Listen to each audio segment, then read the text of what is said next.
Hi friends, welcome back to our channel.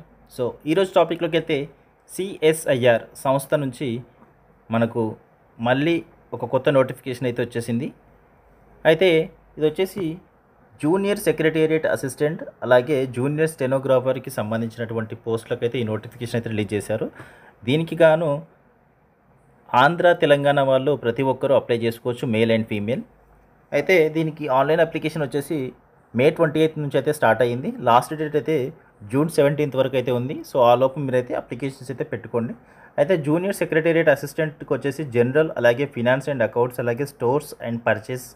So దీంట్లో పోస్టులు అయితే ఉన్నాయి. సో ఇక్కడ నెంబర్ ఆఫ్ పోస్టులు చూసుకున్నట్లయితే జనరల్లో ఒక పోస్ట్ ఉంది, junior secretary assistant. Finance and అకౌంట్స్లో ఒక పోస్ట్ ఉంది. స్టోర్స్ అండ్ పర్చేసెస్లో 2 వేకెన్సీస్ అయితే ఉన్నాయి. సో దీనికి ఏజ్ లిమిట్ వచ్చేసి 28 ఇయర్స్ అయితే ఉంది. దీంతో పాటుగా as per government rule SC/ST వాళ్ళకి 5 ఇయర్స్ అయితే ఉంటుంది. అలాగే OBC వాళ్ళకు 3 ఇయర్స్ అయితే ఉంటుంది. PWD వాళ్ళకు 10 ఇయర్స్ అయితే ఉంటుంది. సో ఇలా మీరు ఏజ్ క్యాలిక్యులేషన్ చేసుకున్న తర్వాత మీ ఏజ్ లిమిట్ని బట్టి మీరైతే అప్లై చేసుకోవచ్చు. దీనికి పే లెవెల్ 2 ప్రకారంగా శాలరీ స్ట్రక్చర్ అయితే 19,900 నుంచి 63,200 అయితే ఉంటుంది. అయితే ఓవరాల్గా మీకు అన్ని అలవెన్స్లు కలుపుకొని అప్రాక్సిమేట్లీ 38,483 రూపీస్ పర్ మంత్ అయితే శాలరీ అనేది వస్తుంది. సో మంచి శాలరీ అని చెప్పుకోవచ్చు. అయితే దీనికి గాను క్వాలిఫికేషన్ అయితే మీకు ఇంటర్మీడియట్ ఉంటే సరిపోతుంది. ఇంటర్మీడియట్తో పాటు ఒక చిన్న టైపింగ్ టెస్ట్ అయితే ఉంటుంది మీకు, కంప్యూటర్ బేస్డ్. సో మీకు కంప్యూటర్ నాలెడ్జ్ ఉందా లేదా అనేది టైపింగ్ టెస్ట్ అయితే ఉంటుంది ఖచ్చితంగా.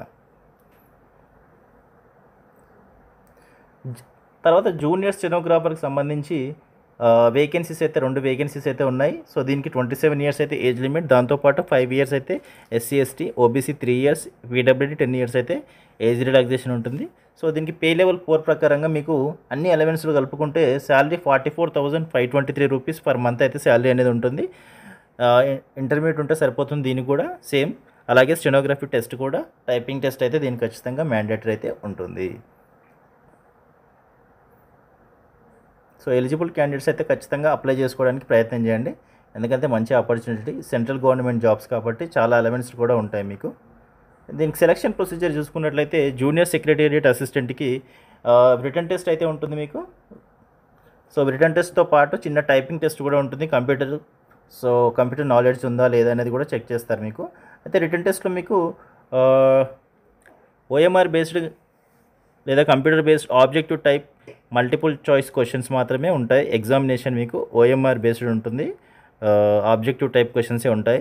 అయితే ఇది వచ్చేసి మీకు ఇంగ్లీష్ అండ్ హిందీ లాంగ్వేజ్లో ఉంటుంది. ఇంటర్మీడియట్ లెవెల్లో మీకు ఎగ్జామ్ అయితే ఉంటుంది. 200 క్వశ్చన్స్ అయితే ఉంటాయి. 2 hours 30 minutes అయితే టైం ఉంటుంది. సో పేపర్ 1లో మీకు మెంటల్ ఎబిలిటీ నుంచి 100 క్వశ్చన్స్ వస్తాయి, 200 మార్క్స్ ఉంటుంది. ఎలాంటి నెగిటివ్ మార్క్స్ అయితే ఉండవు. దాని తర్వాత పేపర్ 2లో జనరల్ అవేర్నెస్ నుంచి 50 క్వశ్చన్స్, 150 మార్క్స్, అంటే ప్రతి క్వశ్చన్కి 3 మార్క్స్ అయితే ఉంటుంది. అలాగే 1 నెగిటివ్ మార్క్ కూడా ఉంటుంది. ఇంగ్లీష్ లాంగ్వేజ్ నుంచి 50 క్వశ్చన్స్, 150 మార్క్స్ ఉంటుంది, ఒక నెగిటివ్ మార్క్ కూడా ఉంటుంది. సో దాని తర్వాత టైపింగ్ టెస్ట్ కూడా ఉంటుంది. టైపింగ్ టెస్ట్లో జస్ట్ క్వాలిఫై అయితే సరిపోతుంది మీకు, ఎలాంటి మెరిట్ అనేది ఉండదు దానికి. సో దాని తర్వాత మీకు స్టెనోగ్రాఫర్కి సంబంధించి కూడా సేమ్ OMR బేస్డ్ అయితే లేదంటే computer based objective type questions అయితే ఉంటాయి. ఇంగ్లీష్ అండ్ హిందీ లాంగ్వేజ్లో మీకు ఎగ్జామ్ అనేది ఉంటుంది. ఇంటర్మీడియట్ లెవెల్లో ఉంటాయి క్వశ్చన్స్. టోటల్ 200 క్వశ్చన్స్ అయితే ఉంటాయి. 2 hours టైం అయితే ఉంటుంది. అయితే దీనికి ఓన్లీ ఒక 1 పేపర్ మాత్రమే ఉంటుంది. దాంట్లో జనరల్ ఇంటెలిజెన్స్ అండ్ రీజనింగ్ నుంచి 50 క్వశ్చన్స్, 50 మార్క్స్ అయితే ఉంటుంది. 0.25 నెగిటివ్ మార్క్స్ అయితే ఉంటాయి. అలాగే జనరల్ అవేర్నెస్ నుంచి 50 క్వశ్చన్స్, 50 మార్క్స్, 0.25 అయితే నెగిటివ్ మార్క్స్ ఉంటుంది. ఇంగ్లీష్ లాంగ్వేజ్ అండ్ కాంప్రిహెన్షన్ నుంచి 100 క్వశ్చన్స్, 100 మార్క్స్, 0.25 మార్క్స్ అయితే నెగిటివ్ ఉంటుంది. దాని తర్వాత proficiency test in stenography. So స్టెనోగ్రఫీలో మీకు ప్రొఫిషియన్సీ టెస్ట్ అనేది ఖచ్చితంగా ఉంటుంది. అదైతే ఖచ్చితంగా క్వాలిఫై అవ్వాల్సి ఉంటుంది. అయితే దీంట్లో మీకు ఇంగ్లీష్లో అయితే 50 minutes అయితే టైం ఉంటుంది. హిందీలో అయితే 65 minutes అయితే టైం ఉంటుంది. దీంట్లో ఖచ్చితంగా మీరైతే క్వాలిఫై అవ్వాల్సి ఉంటుంది. దాని తర్వాత మీకు మెరిట్ లిస్ట్ అనేది ప్రిపేర్ చేస్తారు. దాని తర్వాత సెలక్షన్ ప్రాసెస్ అనేది జరుగుతుంది. సో మీరు హౌ టు అప్లై అంటే ఖచ్చితంగా CSIR4PI.RES.in అని ఇక్కడ వెబ్సైట్ కనిపిస్తుంది కదా, ఈ వెబ్సైట్ నుంచి అయితే మీరు ఆన్లైన్లో అప్లికేషన్ పెట్టుకోవాల్సి ఉంటుంది. ఎలాంటి హార్డ్ కాపీస్ అయితే పంపించాల్సిన అవసరం లేదు, జస్ట్ ఆన్లైన్లో అప్లై చేసుకుంటే సరిపోతుంది. సో ఇది ఫ్రెండ్స్ ఇంటర్మీడియట్ అర్హతతో జూనియర్ స్టెనోగ్రాఫర్ అలాగే జూనియర్ సెక్రటేరియట్ అసిస్టెంట్కి సంబంధించినటువంటి జాబ్ వేకెన్సీస్ అయితే మంచి ఆపర్చునిటీస్ అని చెప్పుకోవచ్చు. సెంట్రల్ గవర్నమెంట్ జాబ్స్ ఇవి. సో తప్పకుండా ఎలిజిబుల్ క్యాండిడేట్స్ అయితే అప్లై చేసుకోండి. ఐ హోప్ ఇన్ఫర్మేషన్ అయితే మీకు యూస్ఫుల్ అవుతుంది అనుకుంటున్నాను. వీడియో కనుక నచ్చితే వీడియోని లైక్ చేసి, షేర్ చేసి, కామెంట్ చేయండి.